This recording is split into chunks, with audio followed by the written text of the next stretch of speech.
সবাই কেমন আছেন? চলে আসছি উর্মিলা কিচেন থেকে। বাজার থেকে আজকে পাকা পাকা 2টা তাল নিয়ে আসছি। তাল তো আমার অনেক ফেভারিট একটা জিনিস। আমার তালের ঘ্রাণটাই অনেক ভালো লাগে। পাকা তালের ঘ্রাণ খুবই ভালো লাগে। কে কে আমার মতো পাকা তালের পছন্দ করেন অবশ্যই কমেন্টসে জানাবেন। আর এই যে তালগুলো এখন আমি ভালোভাবে একদম রস বের করে নিচ্ছি। আমি আর চাচি মিলে কিন্তু অনেকক্ষণ ধরে এই রসগুলো বের করলাম। 2টা তালের এই রসগুলোই হলো। তারপর এখানে আমি প্রথমে ময়দা নিয়ে নিয়েছি 1 কাপের মতো, আর 1 কাপের মতো চালের গুঁড়ি আমি অ্যাড করলাম। তারপর ভালোভাবে এভাবে চেলে আমি এগুলা নিচ্ছি। তারপর যা যা লাগে কেকের জন্য আমি সেগুলোই এখন এখানে রেডি করছি। প্রথমে এখানে বেকিং পাউডার দিয়ে দিলাম, তারপর বেকিং সোডাও দিয়ে দিয়েছি 1/2 চামচের চেয়ে কম। এরপর এগুলো আমি চেলে নিচ্ছি।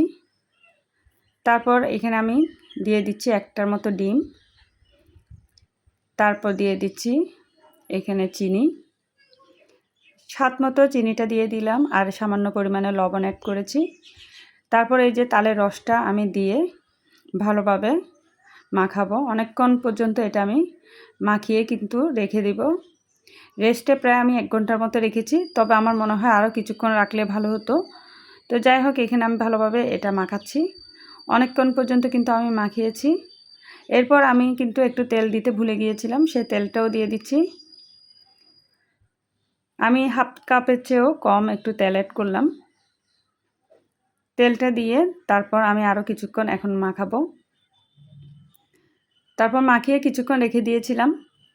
রেখে এরপর আরও কিছুক্ষণ মাখালাম। এখানে কিন্তু একটু পাউডার দুধ দিয়ে দিয়েছি, গুঁড়া দুধ যেটা, সেটা দিয়ে দিলাম। দিয়ে আরও কিছুক্ষণ মাখালাম। তারপর নারকেল দিয়ে মাখিয়ে কিছুক্ষণ আমি রেখে দিব। এই যে মাখানোটা প্রায় কমপ্লিট হয়ে গিয়েছে। এখন আমি একটা টিফিন বাটি নিয়ে নিলাম, নিয়ে একটু তেল অ্যাড করলাম। তেলটা দিয়ে এখন আমি এখানে বাটির মধ্যে নিয়ে নিচ্ছি।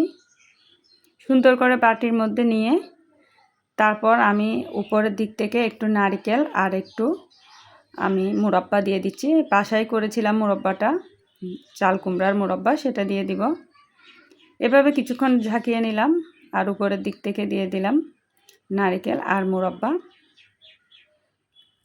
এই যে তারপর আমি একটা পাতিলের মধ্যে স্ট্যান্ড বসিয়ে তার মধ্যে একটু পানি দিয়ে এটা আমি বসিয়ে দিব কিছুক্ষণের জন্য।